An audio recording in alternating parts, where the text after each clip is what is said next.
Hello, and welcome to the Publishing Executive webinar, How Publishers Can Use Personalization to Drive Engagement and Conversion, sponsored by Swiftype. My name is Dennis Wilson, Editor-in-Chief of Publishing Executive and the host of today's event. I want to thank everybody for their patience today. We had some technical difficulties, but they should all be resolved now. So again, thank you for your patience. I want to just ask everybody if they could refresh their browser. That will make sure that you're seeing the most updated slides. We just had a couple issues with the rendering. Also, before we get started, let me take a second to point out the Tips for Attendees widget on your console. It's the blue icon with a wrench on it. If you missed the Tech Tips video we played leading up to the webinar, you can always click this widget for more information. And I also want to remind everyone that you can submit questions through the Q&A box throughout the webinar, and we'll try to get as many of these during the Q&A portion as possible. So now, the program for today. Among other reasons, the conflicting agendas of platforms and publishers have reawakened publishers to the importance of attracting and holding audience attention on their own websites and then converting them in some form or fashion. Creating a sticky environment calls for new tools and tactics. Increasingly, that means personalizing the user's experience from the time they arrive to the time they opt in or click to buy.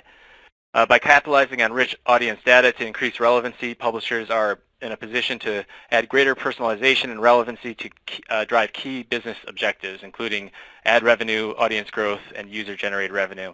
I think this topic is perfectly timed because I think 2017 will be the year of personalization in media as publishers find new ways and profitable ways to capitalize on data that they've collected and organized.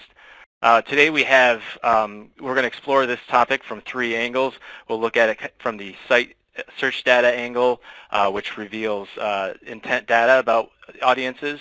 We'll look at it from the marketing personalization perspective and how publishers can increase ROI for clients and revenue for publishers. And we'll look at it from the more of a content tailoring perspective, customizing content experiences to specific audiences based on how users behave and interact with content. And we have three speakers joining us today to represent these 3 points of view. First, we have Matt Riley, the co-founder and CEO of Swiftype. Matt is the co-founder and CEO of Swiftype, a powerful enterprise search application powered by the company's own patented search and artificial intelligence technologies. Founded in 2012, the Swiftype search platform has grown to power search applications for thousands of customers, serving billions of searches every month. Next, we have James Arnold, the VP of Digital Sales at Farm Journal Media. James has spent 16 years in digital media, focusing his attention predominantly on the B2B agricultural market. His operational and sales background gives him a unique perspective on what is doable and what is sellable. And finally, we have Jason Jean, algorithm architect for Forbes. Jason creates and manages algorithms for content recommendation on Forbes.com. He works with algorithms as simple as sorting by published date to popularity prediction through machine learning and personalization. And so before I kick it back over to Matt to start things off, I just want to remind everyone, if you're not seeing slides update as you go, just to refresh your browser. So Matt, without further ado, I'll turn it over to you to get things rolling. Okay, thanks, Dennis. So today our topic is around personalization and how you might use that to drive engagement and conversion. I think all three speakers are going to be speaking about different types of data and where you might collect that data from different portions of your website. I'm going to focus primarily on site search data. And just so that we're all clear, site search data, what I mean by that is the search within your website, the search bar on your site that you might use or your customers might use to find the content specifically on your website alone. And so that search experience is typically something powered by your website vendor or some third party like Swiftype. So to give you a brief background on Swiftype itself, we are a search provider. So we make it very easy for any customer to add a great search experience to their website. Whether it's in digital media and publishing or e-commerce or any number of different applications, we've kind of been built around the idea to make that process very simple to do and hopefully help you keep focused on the things that you do best while we allow you to kind of let us take over the search experience. So we'll go in quickly to, why even think about site search data. So to me, the most important part of this is because it's the clearest expression of intent that you get from your users. Your users are literally telling you by typing into the search box exactly what it is that they're looking for. And so to me, it makes a lot of sense to pay close attention to what that is. It's very different from, say, looking at the Google Analytics around which navigation menu items get clicked. There's a lot more rich data behind what people are able to type into a search bar. Second, and why it makes a lot of sense for today's topic, is because search is inherently personalized. It's a different experience for each user, typically, based on whatever it is that they typed in. So it's very different from just seeing, what the content is that's on your homepage that you may have picked out for them. And finally, the users who search are typically the most engaged users. They stick around the longest and they convert at a higher rate. That's true for us in the customers who we deal with. It's true across digital media, e-commerce, customer support, all of those things. Our data tends to show that those users are the most engaged. And so they also offer the kind of the best lens into your user base. Those are the people who you want to learn the most from and hopefully learn to replicate.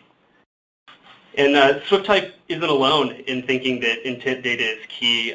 This quote from one of the analytics evangelists at Google kind of echoes the same idea that your internal search queries are going to contain a very important piece of information that you'd be smart to pay attention to. And so before we get started, we're going to do a quick poll. 3 questions around, or 4 potential answers around whether or not you track what users are searching for on your website.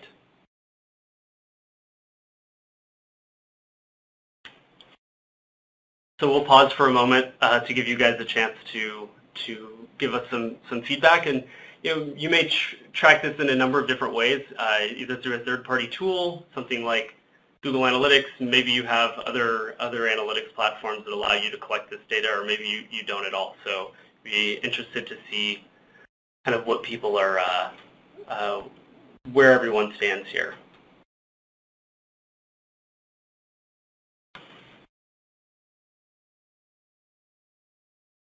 Okay, so it's a pretty good mix so far, actually. So no one thinks it's unimportant, but some people don't have the capability to, and then a portion of you guys do actually look at those things. So it's good to hear that. So the rest of my talk is going to be broken up into 2 primary parts. First, what interesting data is available via site search, and then how do you use that data to drive some engagement? So starting in what interesting data is available, I think probably the most important thing is just the search keywords. What are the most popular things that are being searched for on your website by the largest number of users? So you can collect this data in a number of different ways. This is built into the Swiftype platform itself so that it's easily accessible. But it's kind of the first stop for understanding what users are most interested in. And a very important point about this is that these site search keywords are actually a really good replacement for a portion of data that is unfortunately no longer available to websites. That piece of data is actually the inbound Google search keywords that people typed into Google before they clicked on a result that led them to your website. If you guys remember, probably in 2013, Google started phasing out the ability for you to reveal those keywords through your Google Analytics. And that was a huge source of rich data about how people were actually finding your website and why they were ending up there, what it was that was interesting to them about it. So in the absence of that, and it doesn't appear that that's going to be coming back anytime soon, I think site search is a really nice alternative to that. It's a very similar user behavior. And because it's your website and you control the software, you can track that as much as you like. So in a step beyond that, just beyond looking at what people are actually typing into the search box, you should also look into what happens after they get the results. Is your search engine actually returning results for those popular keywords? If not, that's probably a good sign to your editorial team that you could create content around a topic that's seemingly interesting to your most engaged users. Another interesting search engagement metric is whether or not, even if results do come back, are people actually clicking on the results? So there may be popular keywords for which you have content, but the content itself just doesn't seem appealing to people. So there's, again, an opportunity to either update that content or create new additional content there.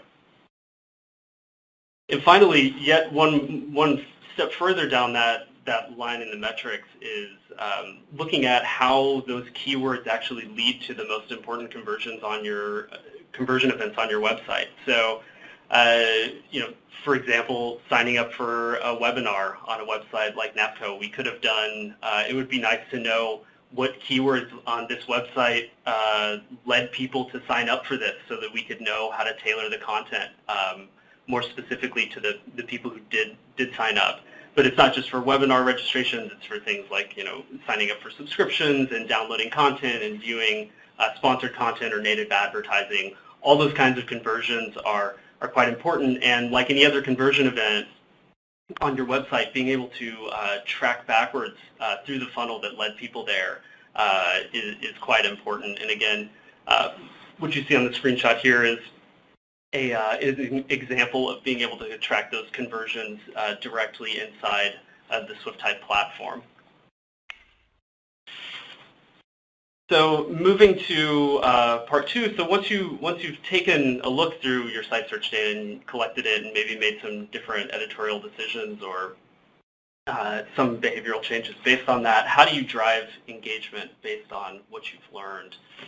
And I think the most important thing to do is simply to surface your best content. I think everybody benefits when your users are seeing the content that is clearly most engaging, and you'll find that those people, their visits repeat. And with a really good search product or in a good search backend, you can actually use data like engagement metrics or conversion metrics to change the impact of those different engagement metrics so that it changes the way that search results are ranked for your users. So as you can see in the screenshot, we're highlighting the impact of an article that got the total number of retweets that an article got. So that's obviously one type of conversion event that you might be tracking. And depending on your search implementation, you may be able to filter that in, but the general idea is to make sure that you're looking at these engagement metrics and using that to influence how content makes it to the top of a search result list. Another very popular thing to do is to use this to optimize for native advertising. Many customers many of our customers do native advertising by having sponsored content written for their site or something along those lines. And a tool like Swiftype kind of allows you to not only forecast what demand might be present for people, so which keywords maybe you're not thinking about where you could actually solicit some good content, can show you the opportunities that you have in your existing user base and your existing content. And then kind of a step beyond that is to use a tool like Swiftype to actually optimize the placement of those sponsored content. So you can say, here in this example, we're showing a Facebook search result moved to the top of a search result list for the word Google. So maybe competitors could buy placement on related keywords or places where they really want to show up, and that's something that you could optimize for your advertisers, and maybe an additional revenue stream available. And finally, to wrap up other engagement features, I think everyone's probably pretty familiar with the experience on Amazon.com, and I just took this screenshot of actually my own Amazon account last night, and it shows at the bottom there, unfortunately in the slide, it looks like the box is blocking off the label, but it says additional items to explore. And those additional items were generated based on a search I did for the first book in that list. So I did click on the first search result, but now as I return to Google, they're using my search history to generate a list of additional items that might have been relevant to me based on the things that I didn't really click on.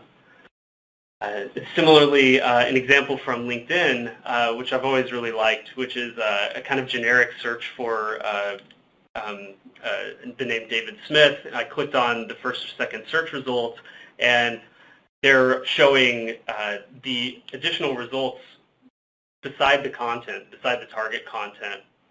It's a very simple thing to power with the search engine, but it's a way of keeping your users engaged so that they can continue to move through the content if they do happen to be exploring.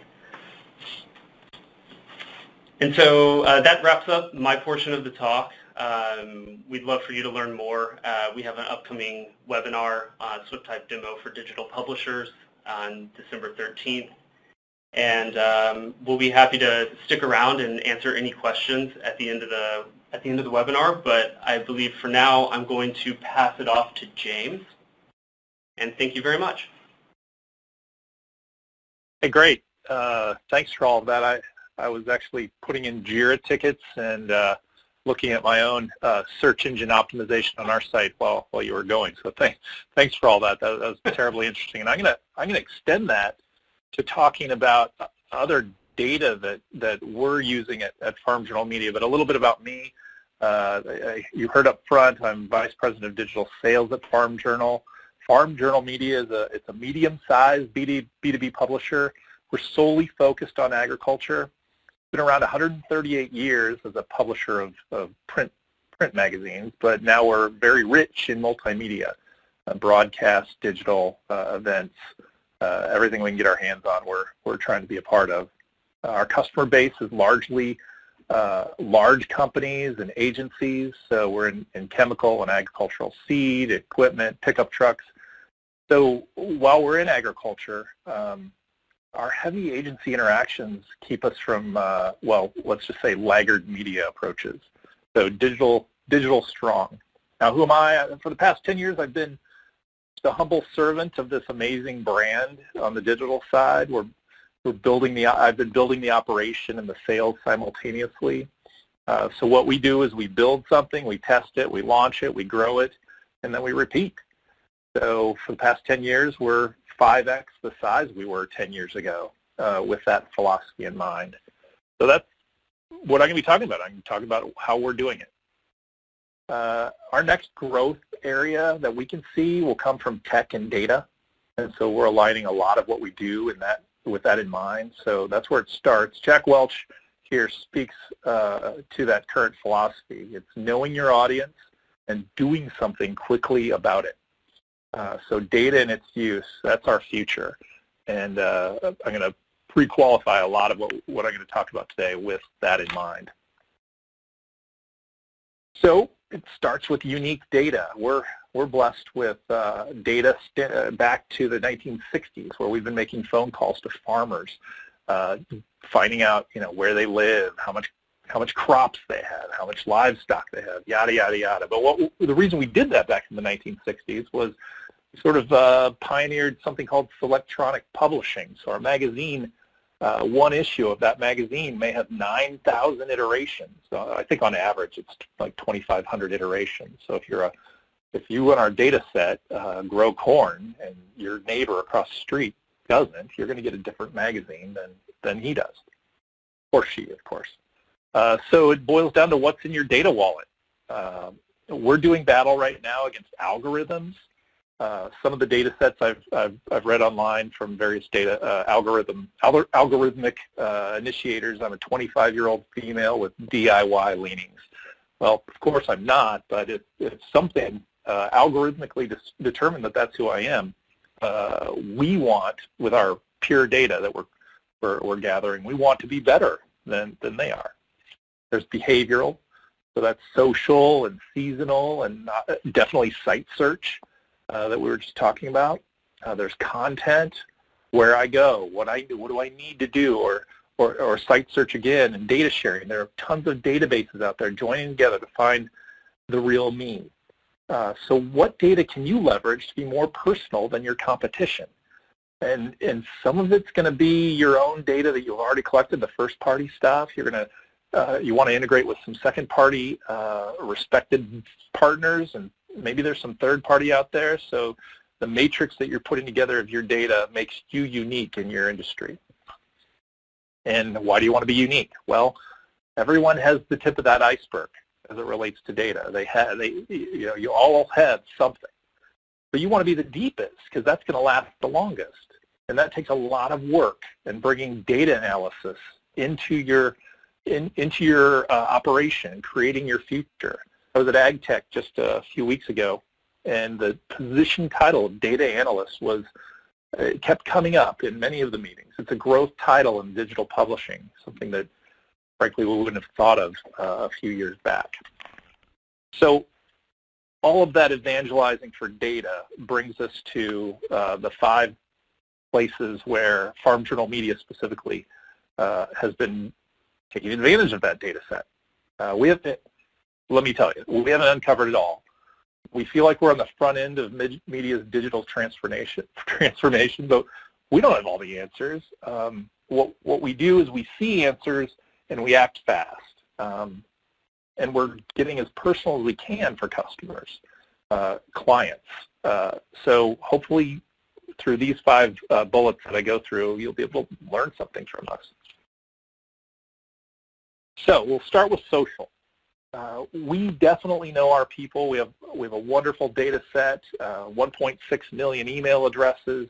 We have the site traffic. We have mobile and display, and hopefully we have site search, behavioral data at some point very soon. But once you have all that, once you know them, you can now find them, target them, use them, market to them on Facebook and Twitter and Instagram and others. You can promote videos, you can promote app downloads, social fandom, landing page. You can do so much, and it's completely zero waste. That's the best part. But let's say your data set isn't so strong, but you really know a very small portion. Then you know those folks, but the tools that are given to you to find lookalikes to grow that target list, it increases your scalability to places that you weren't able to do before. A couple of years ago, we have a livestock publication, and livestock, a lot of it is done in the Southwest, and sadly, when we looked at our data, the Southwest quadrant of our data set was pretty weak. What we did is we took known cattle ranchers, known cattle raisers, put it up on Facebook, found their lookalikes. I don't know what we did, maybe 50,000 names, and the lookalikes out in the Southwest gave us a population somewhere shy of 1 million to go after. It allowed us to do audience growth. It was sort of lead gen for ourselves, where we were able to shore up a hole in our data set using this tool.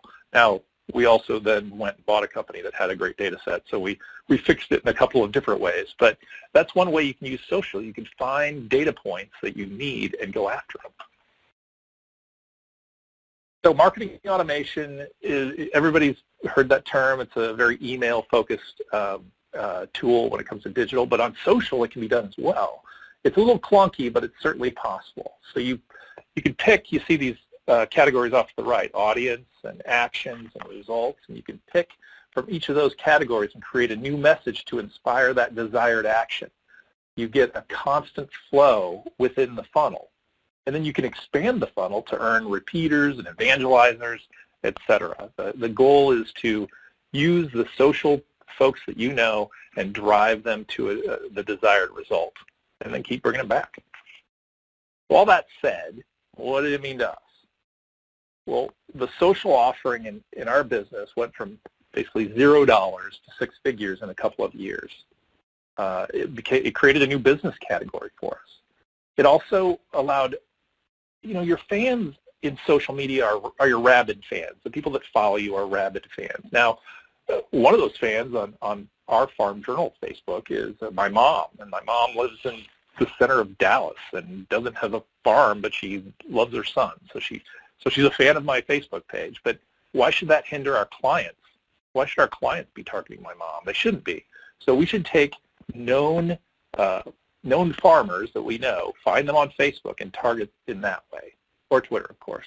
So it expands your reach into a zero-waste scenario. Plus, thinking works. Video viewing, link clicking, I mean, the performance is strong. Now, we haven't really figured out app downloads real well. It hasn't really gone all that well on the Twitter and Facebook side, but anyway, that's what you get when you launch these things. You test and you build and you keep the good stuff. So, personalizing email, that's been around from a tech perspective. That's old hat. Most obviously don't do it. It takes bandwidth and effort. But here are a couple of powerful uses that we've enjoyed to like personalize and make this email program different. So we had, I don't know, 20 different e-newsletters of various open rates, various engagement with our audience. What we did is we threw all of them away. We went with the best one that went to the largest portion of our audience. We dynamically delivered the content in what we call the modules. And the modules, it's at the top here. You can see it's a special section. It has 3 headlines. It has an ad next to it. That only goes to the people we want to reach, whether that's the whole list or 3 counties of northwestern Iowa, a 500-plus acre corn grower. That content will only be seen by those folks. And so it reduces the outbound sends, but it allows us to personalize the content. And it's totally one-to-one capable. Heck, if I wanted to do a module to one person, I totally can. The new ESPs, we went through an ESP, service provider vetting it's been about 2 years now. They send email as a second or third priority. Marketo, Knowledge Marketing, a bunch of others, they're more about the data now. And that's what we went after when we were vetting a new ASP. They get personal. So 67% of it, because of Marketo's ability to look outside of email and into known audiences, we now know 67% of our traffic is who they are. And we don't even have registrations. So someone reads an article, lands on a particular page, maybe we trigger an appropriate email to them. They land in our machine repeat site and they're looking at a particular tractor. Well, if a tractor company wants to engage them at a deeper level, bam, it starts the marketing automation on the fly. And Boomtrain off to the right, I'm sure there are some competitors, but what Boomtrain does, they learn on the fly and they send the most engaging content to each recipient. So they're taking in a ton of behavioral data and determining what is going to change the metric, what is going to most likely get them to engage. And when we use them, we got 10 to 15% of engagement metric improvement. Quick note on mobile. We have about 100,000 cell phone numbers from farmers, and we text them 3 times a day. Now that sounds super annoying, probably to most of you, but it's actually just about the content. We send market updates and weather and analysis, and some of our farmers ask for it 9 times a day. Now we don't want to overuse this because it's terrible. You can get opted out quickly. We get very few opt-outs, but that's because we only smatter in a small percentage of what we call T-blasts, text blasts, which is marketing content in and amongst their markets and weather, etc. But now we use polls to make it even more personal. So we ask them up front, do you or don't you? And then the next message allows us to treat them with based on the data that they've given to us. Now on to another way that we've done it, we can get even more personal. We hand our platform off to the clients to do their own messaging, to sales reps, agents, dealers, store managers, whoever. It's MMS, you can send video, you can send audio, and it's all in an organized and complete package. Our clients love this. There's no other way to get a message into the audience's back pocket and get immediate attention. It's mobile, very personal.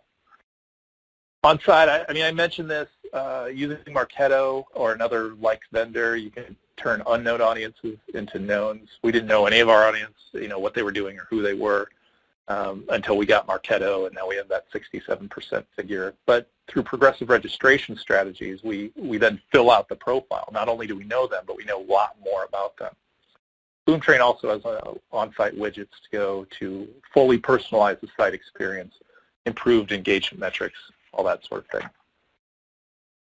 But finally, I'll close with our latest data tech product we call Ag Programmatic, Ag for agriculture and programmatic. We've taken our data and teamed with a few vendors to target our audience wherever they go.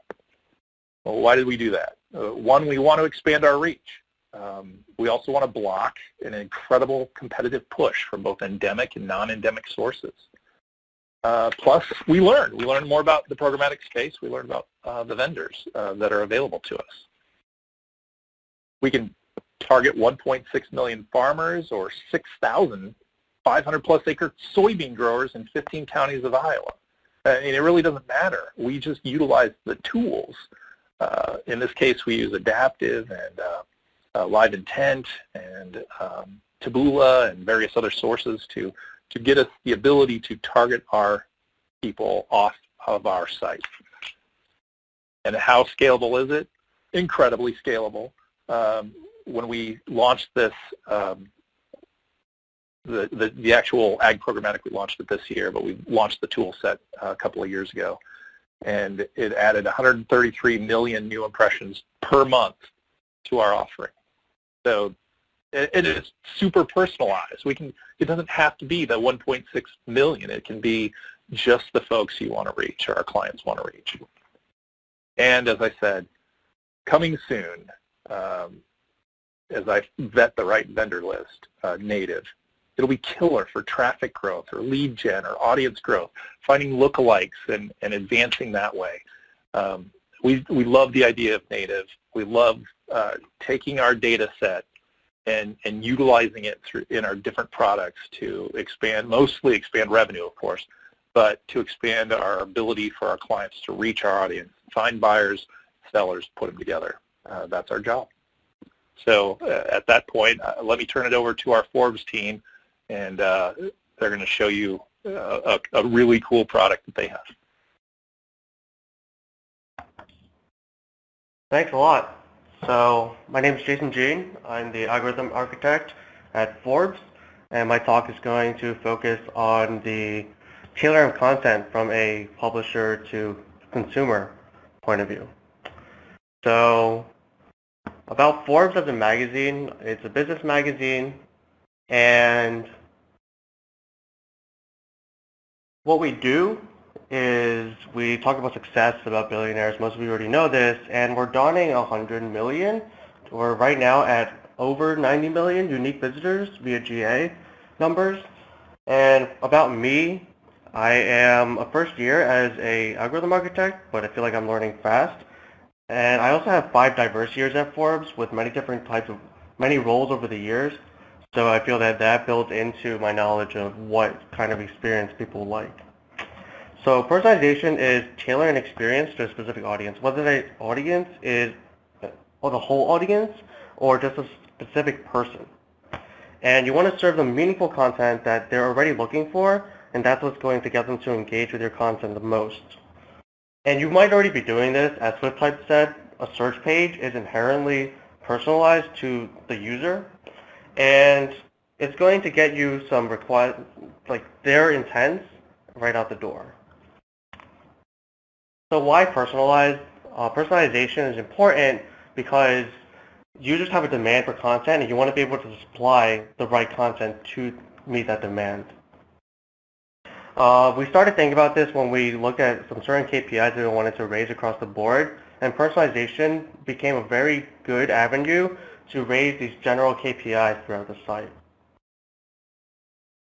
So how we started to do this is that we used the content that we served to people, and we saw how they interacted with the content. So interactions are actually broader than just clicks or searches. So we actually looked at just what they were reading, how long they were reading it for, and through that, we were able to serve them more content, and the cycle goes around. So Bill Gates said that content is king. He said this right after the dot-com bubble started to rise, and basically he thought that content was going to be the most money-making thing on the web. So if content is king, then personalization is his steed. And it's that way because personalization facilitate the content towards your audience. So great content is great content, but only for people that are interested in it, and personalization filters it out so that the audience is familiar or desires that content. And you want to do this by organizing your content. So you're going to want to look at categories and author, which are pretty native to the CMS that you're already using, but also some of the nitty-gritty stuff like the length of the article or what kind of media it is. Different people will be interested in different types of articles, especially in the social media world right now. A lot of people are looking for short articles that they're able to chew through, but others might be interested in a long pro article. You also want to profile your audience, and the goal here is to make that nobody into a somebody, and it starts at the very beginning, the very first interaction, because nobody is a nobody. They have an intent when they come to your site, and the actions speak louder than words, so you can learn a lot from their interactions. And once they enter your site, you're going to want to get as much information about them as possible. One good way to do it is to look at the demographic they're from. That includes the location they're from, the time, and the device. The device is extremely important. There was only desktop before, then there was mobile, and now we're dawning on an era where people can come from Messenger or even a smart home appliance. The refer also might tell you a lot. Social networks usually drive more bounce-heavy traffic, whereas organic search, they're already interested in their search results. And direct visitors will be more geared towards the content of your brand in general. So Forbes being a business magazine, we already know from a direct visitor that they're interested in business. And alongside that, the landing page is also very important. If they're visiting a content directly, then you know that they're very interested in exactly what that article has to say. And even if they come to your homepage or category page, it gives you a broad sense of what they're interested in. And as we'll discuss later, a stream page will be very important because that tells you what kind of method that users are looking to get their data in. So interactions are information. There's many different things that the user might do to interact with your site. Even if they're just consuming content, that content speaks about what they want. And you're going to want to use these interactions to serve them content in the end. So we're going to use these two things, the audience profile and the content profile, to make a connection. We want the desired content that's buried within the published content to be the thing that your audience wants to see. Identifying a pattern is important here. You're going to want to comb through analytics and organize it in a way so you can question some things that don't look right or some things you just want to improve. And once you do this, visualize the data so that you can come back later and see how it changed over time. So when you address it, you have that data that you've picked out and you want to address. Create a way that addresses that pattern, whether it's people bouncing too many times or just content not being read completely, and test this out on a portion of your audience and see if you can improve it to a point where you can start the cycle over again and rinse and repeat.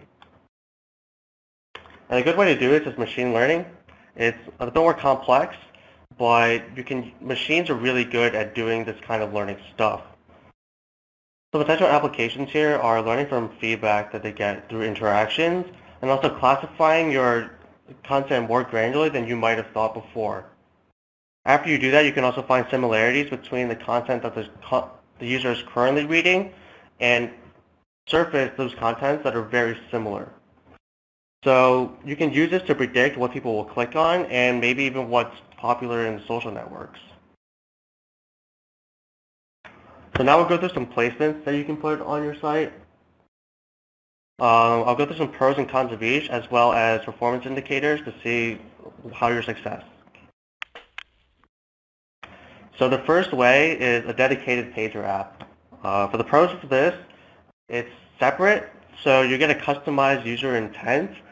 You already know that the user is interested in maybe the real-time information or the popular information. And you're also getting some loyal users out of this. Those users will come back maybe every week or every day to see what's what's new or what's popular. And this has its own revenue stream. You can monetize this with ads or a subscription, however you deem fit. But the cons are you need to traffic this separately. And with the other modules, you'll see that it's attached to your other traffic. And this will probably be the most work since you have to start from scratch and create a whole new page. So the key performance indicators here are your return visits. The more people that return to this page, the better. And time on page is actually the opposite of what you're looking for on other pages. For these type of pages, if your first result's great, the user's going to leave right away. So people like Google, they actually measure time on page the opposite way and look for users leaving quicker and finding what they want. And lastly, you don't want a high bounce rate or exit rate. That just points to people not finding content that suits them, and that should be solved. So you can also shrink these pages down into modules that you can place throughout your site. And that's exactly the pro here. You can place it on multiple pages. It can follow the user around, and they can grow to just always know what's popular or what's the most recent article. The cons here is that usually they're going to be small. You're going to want to fit these into many pages, and therefore there's a limited real estate for your items. So you should be very precise about what you're surfacing here.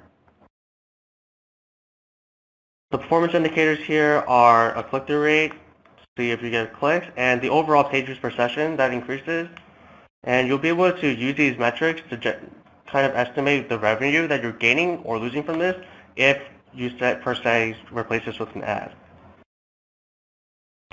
So one of these modules is adjacent to content. This is great because it reuses your content traffic. Users already going to your article are also going to see recommendations in the future. And it's also very context heavy. You know exactly what the person is interested in at this moment, so you can surface content that's similar to it. But the con is that it's very valuable real estate. It's a part of your content, and you don't want to distract them from the content. Similarly, you can look at inline this module so that they can see exactly they can flow their attention from the content naturally to this module, but you should not distract this user from the content, so make sure this content that you surface here is very similar to the content they're already reading.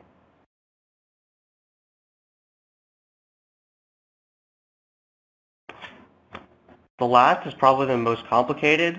Newsletters or push notifications are very complicated to do yourself. You might want to reach out to a vendor to do this, but the pro here is that it builds your brand awareness. If you continually interact with your audience outside of your site, they might come back more, or they might just use this as an entry point to your site instead of going out of their way to reach your site.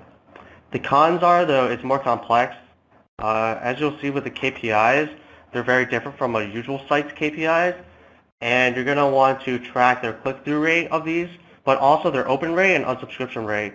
If too many people are unsubscribing, you might want to revise the subject, or if the open rate is low, you'll need to improve your algorithms to see what content surfaces and does better. So in the end, you're tailoring an experience to your audience, be it one person or the whole thing. And why you're doing this is to meet their demand for content. You're providing that supply for them, and you're learning from their interactions so that you can do this better in the future. So learn from your users' interactions to tailor their experience for maximizing delivery of meaningful content, and then you'll get a loyal user base that'll come back time and time again. So now we'll go over to Dennis for some Q&A, and we'll see where that goes. Thanks, Jason, and thanks, James and Matt. All great presentations and a lot of good info there. So yeah, let's turn it over to some questions here. There's a lot to talk about, so let's dig right in. I guess I wanted to start with native advertising, actually, because I heard, I think, mentioned in all three presentations, and I think that there's a lot of opportunity there. I think let's start with James, since James, I believe you mentioned that you're optimistic about how this can be used with native advertising. I'd like to hear a little bit more about that, and specifically what I've heard publishers express with the challenge with native advertising is one thing to sell it, then another thing is is what is the ROI, the distribution that that a client may expect on a program. So what do you see Farm Journal? How do you see Farm Journal pursuing this with personalization and native advertising combined? Yeah, sure. Native advertising at its start was just turning over our environment to our advertisers.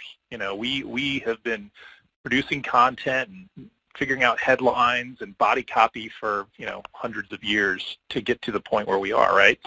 And it was just turning that part over to our clients. But where this has got to get is making that content more valuable. And I know through some of the other presentations today, you saw, personalized content is where it's at to get repeat visitors, to get repeat traffic. Well, why wouldn't we employ that same mechanism for our native content from our clients? That's, of course, where we have to get. So getting personal within native is definitely the next step within native, for sure. Thanks. And Matt, I think it was a slide, it might have been HuffPo or another publisher that has entered that sponsored content in the search result placement. Have you seen that as effective? What are you seeing publishers do there, and is it helping to drive the reach on their native? Yes, it absolutely is. We've seen a number of different clients use it, and one of the things that we've found is specifically one of the points I made in my presentation is around just forecasting the demand. We've had some customers who didn't even really know some of the keywords or some of the things that their customers were actually interested in, some things that might even be quite popular. Maybe they're just seasonal type topics that they could actually target. So actually looking through some of the data that we've found and then giving you that data kind of broken down week by week or month over month can give you the opportunity to forecast that and then show that to your sales team so they know who to go out and solicit content from. So once you do make that sale, you can actually back it up with actually prove that ROI on the back end. So it's certainly something that it takes a little bit of foundational software to make that possible. But once you get the data there and you are tracking all the right things, you can actually have quite a bit of success. And Jason, at Forbes, I know Brand Voice has been a successful initiative for Forbes. So to what degree are you using recommendation engine for native content? Is there any delineation with how you'll use the recommendation engine for native versus editorial? Yeah, so the Brand Voice platform is built upon getting the brands out there. So there's a lot of opportunity there to surface them in a way that's more catered towards the brand. And if we do that the correct way, it'll probably gain an audience that's loyal to it as well. So we're looking into that. Right now, they're surfaced either strictly by placement, third item in the stream is this, but in the future, we'll probably look into surfacing them more natively. I see. Thanks. So James, another question for you. Since you look at it from the personalization from the marketing perspective, I'm curious how Farm Journal has dealt with selling these marketing offerings, and specifically has the sales team had challenges selling it, and do your clients understand this approach? Is there a learning curve there? Yes, there's an extreme learning curve, and I'd say, like I said, we have the tool set. We've had this tool set for a couple of years, but until we actually put a brand name to it, our sales team, I'd say 20% got it and understood it. Our client base, probably a lower percentage. But once we actually we productized it, I guess, we evangelized. I went out and talked to all of our top 50 clients. So with me carrying that message to the clients directly, it allowed them to carry it back to our sales force, who then, skittish, wanted to know a lot more about it. So we went all hands on deck, trying to make sure that the education didn't stop what was obviously an intelligent product, next level product that our client base wanted to get. Great. So here's a question, probably best for Matt, but maybe the others can also speak to it. And this comes from a attendee. How do you associate search terms with content, and the second part of the question, what content attributes do you recommend leveraging for algorithms? Yeah, so those are both great questions. So the clearest way to associate search terms with content is to just look at which search terms actually lead people to that specific piece of content. So in the same way that you might have looked previously at which keywords were leading people to individual articles on your website from Google, with a site search platform, you can typically do the same thing, and it'll be probably a wide variety of things. Typically, there's kind of a power law distribution to that, so you'll have a few very important terms that always tend to lead there, and then maybe a long tail of other terms that may happen once or twice. And what was the second part of the question? The second part was, what content attributes do you recommend leveraging for algorithms? Oh, right. So there's a lot that you can consider, right? I think I showed in my presentation that it's not just the text that's on the page, although you want to be careful to include all of the text that you might think is relevant and none of the text that is irrelevant. For example, the header and footer content on a website is oftentimes searched alongside the article content, and that all that does is cause confusion in your relevance algorithm. So making sure that you're only looking at the correct text is right, but then things like I showed in my presentation, the amount of engagement an article has had specifically should be a signal sent into your search engine to improve the relevance algorithm.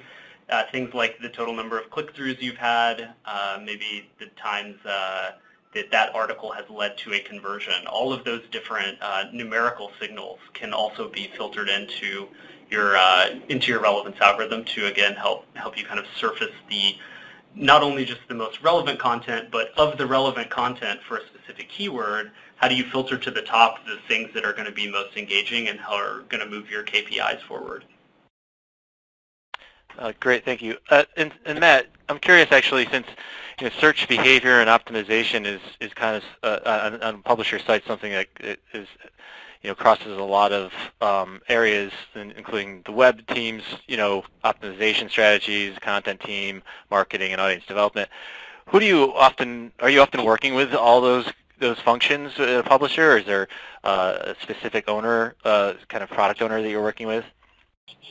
Yeah, that's a great question, and the answer is that yes, we do tend to work kind of across departments. A unique part of what we do is we've tried to make our tool accessible to any user, so not just software engineers or part of the web team, but all business users and different stakeholders can have access to the tool, whether it's just to look through analytics or to actually make the different tweaks.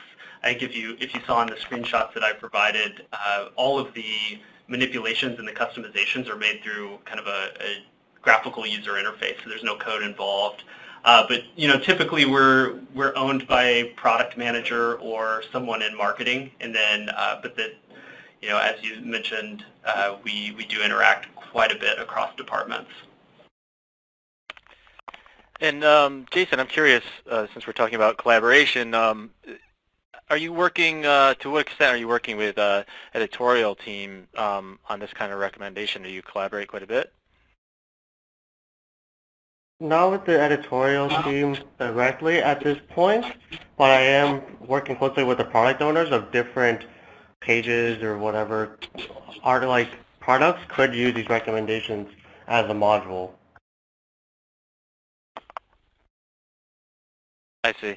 And James, if there's a slide that you featured with your newsletters, and you mentioned that some of the results have been improved engagement. I'm also curious about, by having more personalized newsletters and content in them, have you been able to cut down on list churn? Has that been an important KPI there?